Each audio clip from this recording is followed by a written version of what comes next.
Hello, my name is Evelina Silveira with Diversity at Work. That's www.diversityatworkcommunications.com.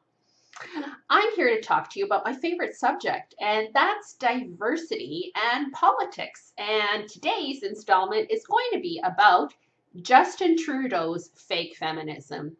And for those of you who have followed me for a couple of years, you know that I come up with new content about this every few months. And I wish that wasn't the case, but there's just so much to talk about Justin Trudeau and his fake feminism. And for those of you who still believe that this can't be true or who have friends who think he's just so woman, please share this video with them and share my other videos with them as well, because I don't make this stuff up. These are facts, okay?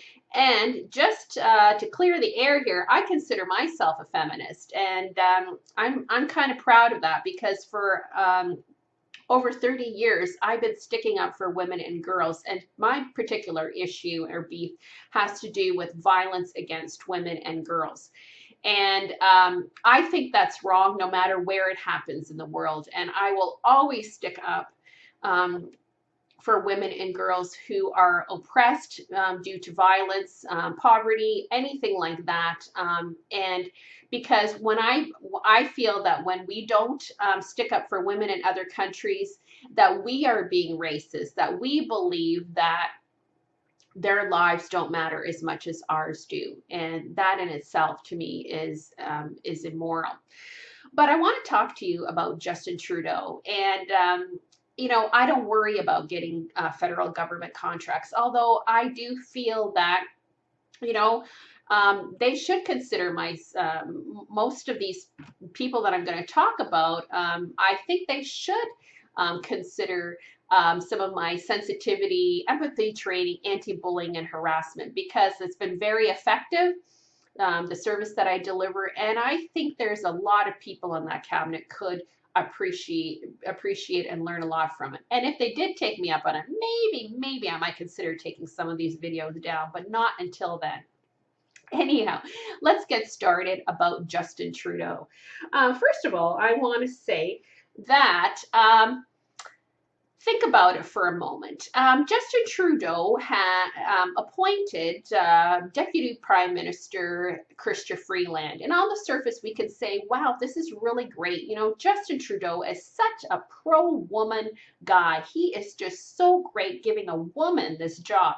But think about it for a moment. What has Justin Trudeau actually done for the last year? He's been in his cottage. He's been hiding this. He's been hiding that. She's the one that's been going into the parliament. She's basically doing everything, while his salary increased as well as the other MPs. To me, this is not about advancement at all.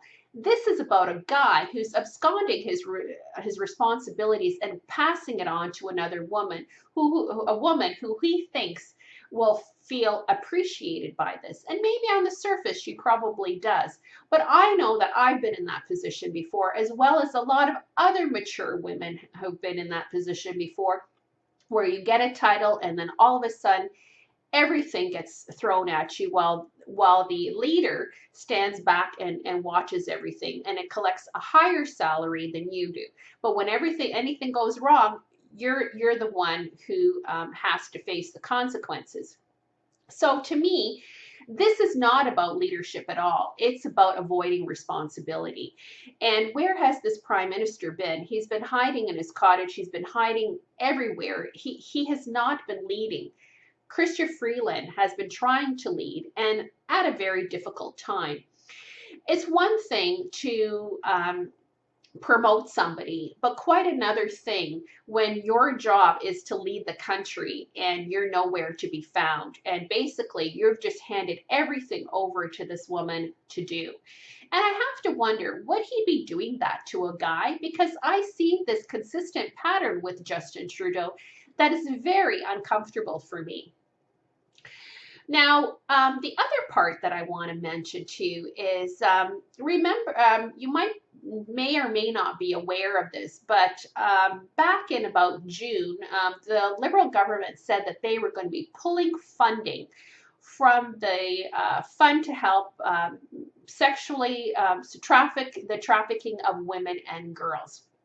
In my city alone, Megan Walker, the head of the London Abused Women's Clinic, has indicated that 600 women and girls will be affected in my area alone by this lack of funding. Tell me, who is more vulnerable in our community but trafficked women and girls? And let's also pull back a little bit and think about where the trafficking of women and girls often happens. What is not discussed here is that when we have open borders, people crossing illegally, it has been proven time and time again that the sexual trafficking of people, human trafficking, happens as a result of this. So not only has Justin Trudeau allowed this to happen by not having our borders respected, but then when it happens and we have a problem, there's no support for these women and girls. There is nothing more heartbreaking to hear this. I think for all of us who are out there, we are touched by this. How, this is somebody's mother, somebody's daughter, someone's child, someone's aunt, somebody who had no idea that what they were getting them into and being exploited sexually with no way of getting out of this. And to make matters worse, this is all happening during a pandemic to create even more chaos.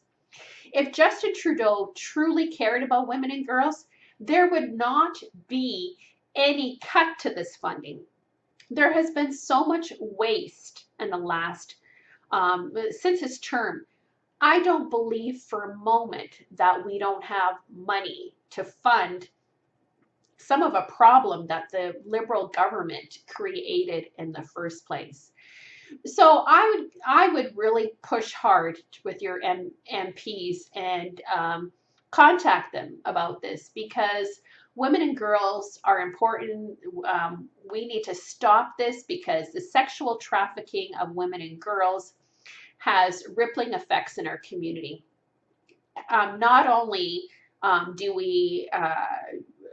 are they affected, but we're affected by it too, with the unintended consequences that happen as a result.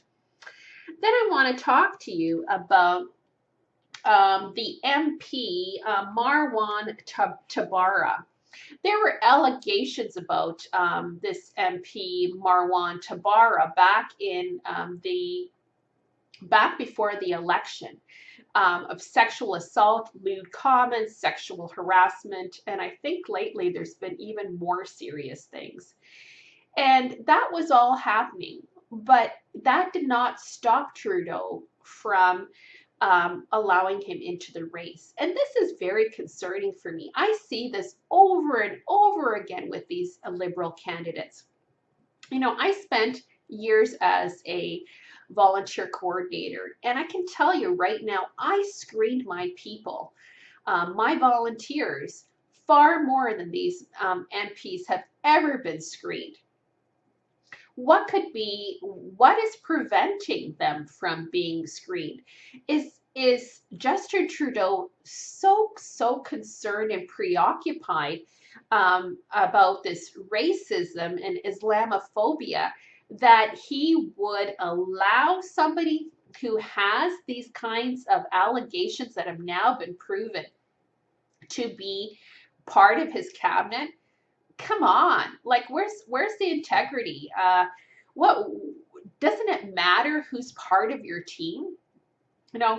It should be far beyond the visible, but also the inherent morality of some of these people. And if you want to tout that you're so pro-feminist and pro-woman and pro this and pro that, why would you want to have a person on your team who's going to be bringing negative attention like this? Okay, the other thing I want to mention is, what about this new commissioner for the RCMP, Brenda Lucky? I don't don't know if you had a chance to see the video of when she was getting sworn in. And Trudeau kissed her on both sides of the cheek and shook her hands. And I think that that was totally inappropriate. Would he have done that to a guy?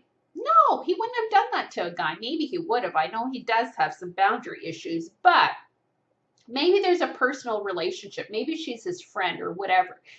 Even if that's the case, which would be in itself problematic in terms of cronyism and patronage appointments and all of that, we already know, by the way, that he is the cousin of Minister Bill Morneau.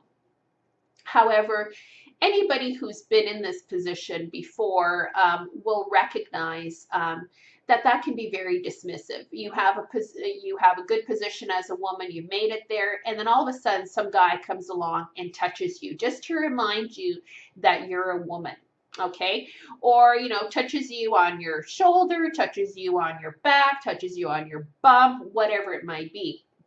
For those of us who are mature workers, the workplace was more like that, when I was coming out. Hopefully not as much now. But nevertheless, this is a dismissive thing, totally inappropriate. And for me, I don't think that took away from the seriousness of the appointment.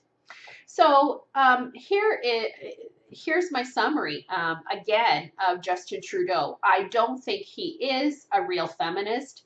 I think actually his actions would suggest that he doesn't like women at all. He doesn't respect them. And I would strongly suggest that for those of you, as I mentioned before, who are still wondering whether this guy is really pro-woman, I would say he's not. And I don't have to make things up.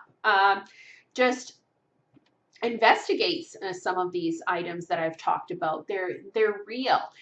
And I'd like to see I'd like to see someone for a change who actually does care about women's issues, or in a sincere way, and who actually talks the talk, because or walks the talk. And I don't see that at all with Justin Trudeau.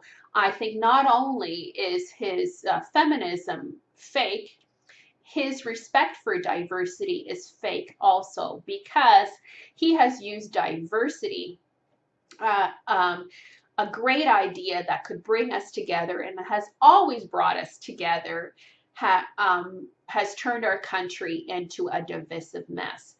And I don't support that at all. My name is Evelina Silveira from Diversity at Work Communications Training, and thank you for listening to my video today. Bye-bye.